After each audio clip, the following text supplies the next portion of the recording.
हरे कृष्ण। आप सभी को होली की बहुत बहुत शुभकामनाएं। हर साल फाल्गुन पूर्णिमा के दिन होलिका दहन के बाद खूबसूरत रंगों का त्योहार होली खेला जाता है, लेकिन इस बार चंद्र ग्रहण और भद्रा दोनों ही फाल्गुन पूर्णिमा के दिन लगने जा रहे हैं। ऐसे में इस बार होली का त्योहार किस दिन मनाएं और होलिका दहन कब करें, इस बारे में बहुत ज्यादा कंफ्यूजन बना हुआ है। आइए जानते हैं होलिका दहन और होली के शुभ समय के बारे में। कभी भी होलिका दहन भद्रा काल के समय में नहीं करना चाहिए और न ही सूतक काल या ग्रहण के समय करना चाहिए। ज्योतिषियों के अनुसार भद्रा रहित प्रदोष व्यापिनी पूर्णिमा तिथि होलिका दहन के लिए सबसे उत्तम मानी गई है। यदि भद्रा रहित प्रदोष व्यापिनी पूर्णिमा का भाव हो लेकिन भद्रा मध्यरात्रि से पहले ही समाप्त हो जाए तो प्रदोष काल के बाद जब भद्रा समाप्त हो तब होलिका दहन करना उचित रहता है। और अगर भद्रा मध्यरात्रि में भी व्याप्त हो तो ऐसी परिस्थिति में भद्रा पूंछ के दौरान होलिका दहन किया जा सकता है, लेकिन कभी भी भद्रा मुख में होलिका दहन नहीं करना चाहिए। और इस बार पूर्णिमा तिथि 2 मार्च सोमवार को शाम 5:56 से शुरू हो रही है। पूर्णिमा तिथि 3 मार्च मंगलवार को शाम 5:07 पर समाप्त होगी। ऐसे में फाल्गुन पूर्णिमा तो 3 मार्च मंगलवार को ही है। पूर्णिमा का व्रत भी इसी दिन किया जाएगा, स्नान दान भी इसी दिन किया जाएगा, लेकिन इस दिन चंद्र ग्रहण लग रहा है जो कि हमारे देश में भी दिखाई देगा। और चंद्र ग्रहण का सूतक 9 घंटे पहले ही शुरू हो जाता है, जो कि मंगलवार के दिन ही सुबह लगभग 9:26 से शुरू होगा और शाम को चंद्र ग्रहण की समाप्ति पर ही जो सूतक काल है वो समाप्त होगा। तो इस दौरान ना तो होलिका दहन किया जा सकता है, न ही पूजा पाठ संबंधी कोई भी कार्य किए जाएंगे।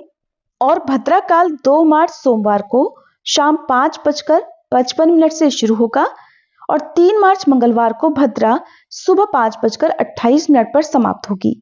अगर भद्रा का वास पृथ्वी लोक पर ही रहता है यानी मृत्यु लोक में ही रहता है तभी भद्रा समस्त शुभ कार्यों के लिए अशुभ मानी जाती है।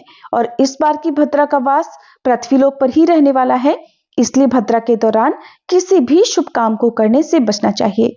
ऐसे में इस बार होलिका दहन के 2 शुभ मुहूर्त बताए जा रहे हैं, जिसमें से होलिका दहन 3 मार्च मंगलवार को सुबह 5:29 से यानी भद्रा काल की समाप्ति के बाद से और सुबह 6:40 के बीच में कर सकते हैं, यानी कि मंगलवार को सूर्योदय से पहले पहले जो थोड़ा सा समय प्राप्त होगा उसमें भी होलिका दहन किया जा सकता है।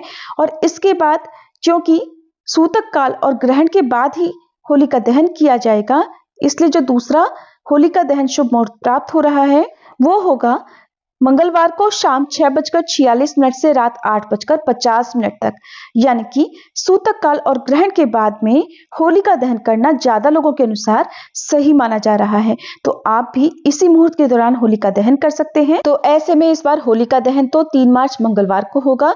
वहीं रंगों का त्योहार होली, जिसे दुल्हनडी भी कहते हैं, 4 मार्च बुधवार को ही होगा। होली 4 मार्च बुधवार को ही मनाई जाएगी।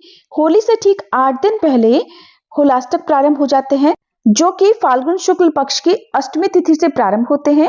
और इस बार फाल्गुन शुक्ल अष्टमी तिथि 24 फरवरी दिन मंगलवार सुबह 7:03 से शुरू हो रही है। ऐसे में इस बार होलाष्टक 24 फरवरी दिन मंगलवार से शुरू होंगे और ये 8 दिनों का समय होता है, जिसमें कोई भी शुभ या मांगलिक कार्य नहीं किए जाते हैं।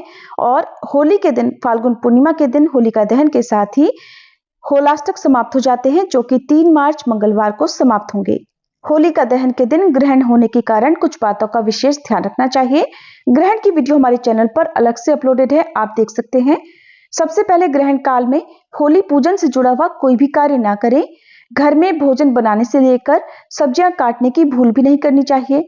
ग्रहण और सूतक समाप्त होने के बाद पूरे घर में गंगा जल का छिड़काव करने के बाद परिवार के सभी सदस्यों को स्नान करना चाहिए।